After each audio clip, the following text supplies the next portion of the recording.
नमस्कार मु बासंती दास भुवनेश्वर मोर गपर शीर्षक भद्रलोक। सोनी से दिन गोटे सभार भेटी भद्रलोक को आगरू तांको नाम शुणी विभिन्न पत्र पत्रिकार गप कविता पढ़ी हेले केबे निकटरे देखि नथिला। कथबार्ता मध्यरे से तांकर परिचय पाइला। कवि सम्मेलन से विचारक थिले। सेदिन सोनीर कविता श्रेष्ठ विवेचित हैला। सोनी जड़े वरिष्ठ कवि और राज्य सरकार जड़े कार्यरत प्रशासक हिसाब से नमस्कार कला और निजर सद्य प्रकाशित एक बही उपहार देला। भद्रलोक खुशी हो गले। सोनी को ता संपर्क और परिवार विषय किछि पचारिले। सोनी केबे कौनसी कथारे छलनार आश्रय निए नाही। खूब स्वाभिमानी और आत्मविश्वासी मध्य। निज कर्म और कर्तव्य भितर निष्ठा रखी से समाज रे निजे किछि परिमाण रे दंभरे ठिया होई परिछे। एका एका नारीटे होई मिछ कहिबा ता जातकरे नाही। तेणु से कहिला, सार मु दीर्घ वर्ष धरी मो स्वामी ठारू अलगा रहुछे। मो पिला माने मध्य मो निकटरे। झीवर बाहागर सरी से ता शाशु घरे, पुअर बाहागर सरीछि एवं पुओ बोहू मो सहित रहउछन्ते। एबे जीवन रे किछि निरोला समय को मो साहित्य पई विनियोग करूछि। एथिरे मते शांति मिलुछि। भद्रलोक टिके उत्फुल्लित हेले और गुड़ाए प्रशंसा करी कहिले, मैडम आपनका स्पष्टवादिता पई खुशी लागिला। हेले प्रकृत रे आपण दुई पुओ झीवर जननी आपण को देखिले लागुनी। आपण साहित्य पई एक उत्सर्गीकृत महिला। धन्यवाद आपण को। तापर सोनी घर को चली आसिला। प्राय अधघंटा पर फोन कलटे आसिला। अजणा नंबरटी। केही लेखक बंधु होइथे भाबी सोनी फोन धरिला।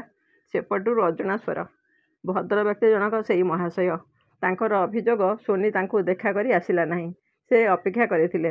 सोनी कहला, क्षमा करिवे सार, मु आपण को कहिकी आसिबा मो मनरे केबे आसेनी। से कहिले, मु काली आपणक घर को जीवी। आपणक साहित्य समग्र विषय जानिबा को मोर बहुत इच्छा। सोनी आश्चर्य हैला। सार मो परी ए गरीब कोटर को आपण काहींकी आसिबे? आपण जणे उच्चपदस्थ अफिसर, वरिष्ठ लेखक। मो भली जणे साधारण कवि घर को आसिले आपणक सम्मान रे आंच आसिबो। कविर घर को कविटे जीव, एठी सान बड़ कौन? हौ ठीक अच्छे, मु बड़ गाड़ी नेबिनी, दुई चकिया जान जाई पहुँचीबी, से कहले। सोनी आउ किछि कहि पारलानी। घरे पुओ और बोहू को कहीदेला संध्यारे से भद्रलोक आसबे। तांकर परिचय मध्य पिला को कहीदेला।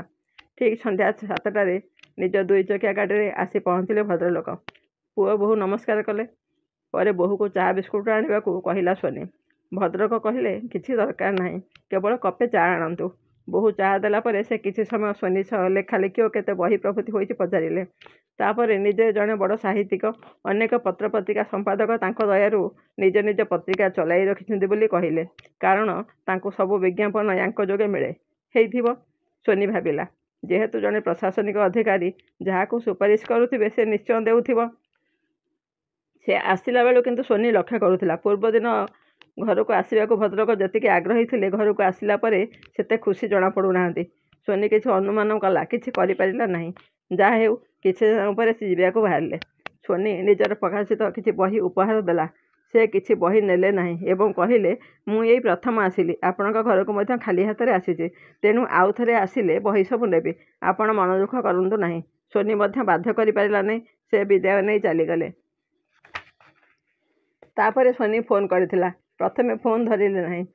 परे थरे फोन धरिले एवं कहिले, मैडम मु व्यस्त अछि, आपणको परे फोन करूछि। सोनी चुप रहिला। एहीपरि किछि दिन चलीगला। सोनी से कथा मध्य धीरे धीरे भूलीगला। दिने कौनसी एक सभारे से भद्रलोक को देखिला। सोनी निकटरे थिबा जणे बंधु को ए कथा कहिला।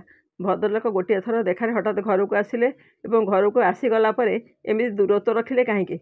बंधु सब कथा शुणिले। कहिले, तमे जानिन कि तांको? से पूरा प्रथमे केउ झील कि महिला को देखते तांको विषय जानिबा को चेष्टा करते।